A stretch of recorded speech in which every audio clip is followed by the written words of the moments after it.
एक छोटी सी अपेक्षा आज आपसे सामने रखना चाहता हूं। इस 2 अक्टूबर को हम भारत को सिंगल यूज प्लास्टिक, क्या इससे देश को मुक्ति दिला सकते हैं?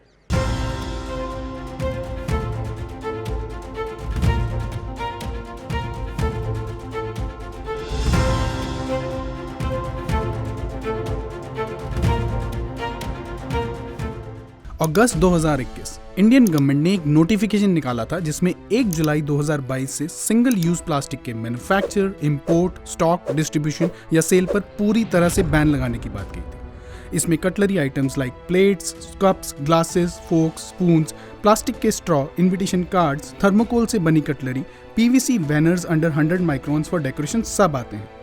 80,000 करोड़ की इंडस्ट्री का भविष्य अब डाउट में है। Central and state pollution control boards ने नोटिफिकेशन में मैन्युफैक्चरर्स और सप्लायर्स को सिंगल यूज प्लास्टिक की बजाय किसी ग्रीनर ऑप्शन यानी कि एनवायरमेंट फ्रेंडली ऑप्शन को यूज करने के लिए कहा। शायद इसका अनुमान किसी को नहीं था कि इस बार सच में ये बैन लागू हो जाएगा, क्योंकि लगभग ज्यादातर बड़ी कंपनियों ने इस बारे में पूरे 11 महीने अपने प्रोडक्शन प्रोसेस में कुछ खास चेंजेस नहीं किए।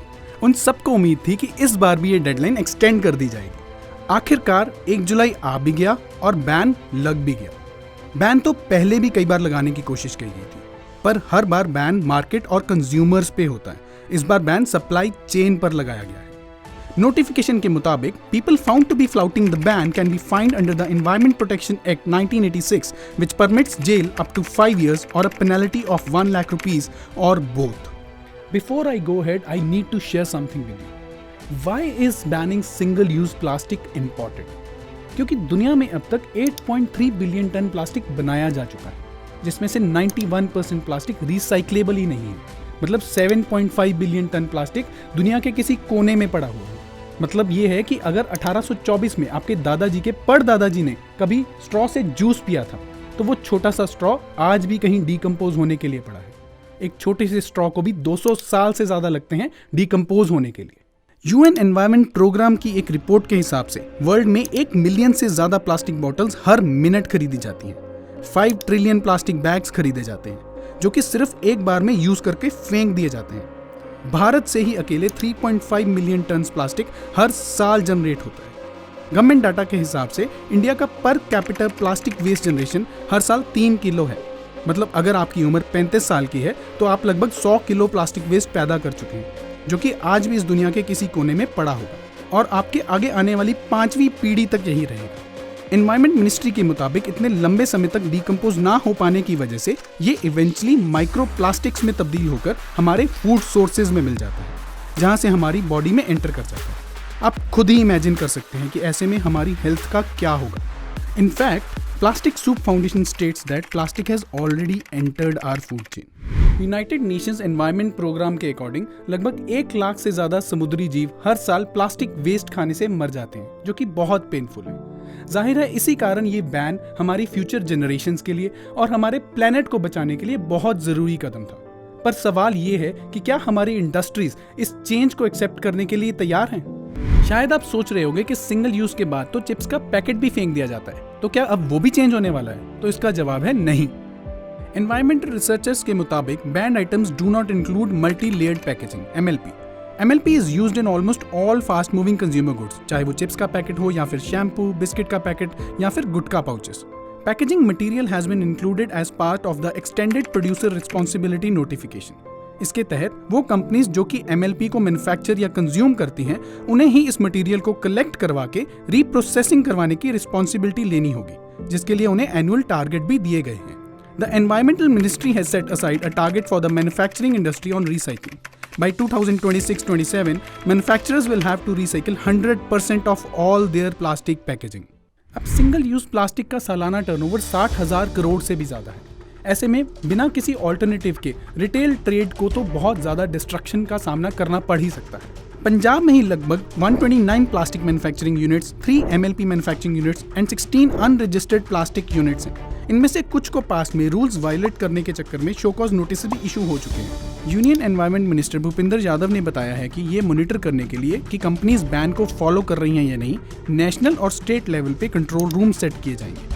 पंजाब गवर्नमेंट तो पहल कर चुकी है, इनफैक्ट 1 करोड़ 20 लाख इस पर लगाने का टारगेट भी सेट कर चुकी है। अब जहां एक तरफ सिंगल यूज प्लास्टिक बैन हुआ है, वहीं दूसरी तरफ रीयूजेबल और सस्टेनेबल प्रोडक्ट्स की डिमांड इंक्रीज हुई है। For example, demand for wooden trays saw a jump of 41% in May this year, जिसमें मुंबई जहां नंबर 1 पोजीशन पर है, वहीं दिल्ली और बैंगलोर भी 2nd और 3rd पोजीशन पर है। टियर 2 से सूरत, वडोदरा, चंडीगढ़, जयपुर और मुरादाबाद भी काफी तेजी से सस्टेनेबल प्रोडक्ट्स की डिमांड में इजाफा देख रहे हैं। फिर वो चाहे वुडन आइसक्रीम स्पून हो या फिर वुडन नाइफ्स, चेन्नई और पुणे से लेकर मदुरई, इंदौर और जयपुर तक डिमांड में शिफ्ट देखा जा रहा है। जहां प्लास्टिक कंपनीज के लिए ये बुरी खबर है, वहीं पेपर कंपनीज के लिए ये एक ब्लेसिंग बन के आई है। लोग बहुत तेजी से प्लास्टिक प्रोडक्ट्स को पेपर प्रोडक्ट से रिप्लेस कर रहे हैं। FMCG जायंट्स जैसे कि यूनिलीवर और नेस्ले पहले ही रिसाइक्लेबल प्लास्टिक पैकेजिंग की तरफ बढ़ चुके हैं। कई बड़े रेस्टोरेंट चेन्स जैसे स्टारबक्स प्लास्टिक पाइप से हटकर पेपर पाइप्स पर आ चुके हैं। इसमें डाबर इंडिया जो कि रियल जूस बनाते हैं, पार्ले एग्रो जो कि फ्रूटी बनाते हैं भी शामिल है। AS Mehta, president and director of JK paper ने बताया है कि उनकी कंपनी ने ऑलरेडी कई सारे पेपर बेस्ड प्रोडक्ट्स जैसे paper straws and paper cups introduce कर दिए हैं। He also said that a sizable quantity has started moving.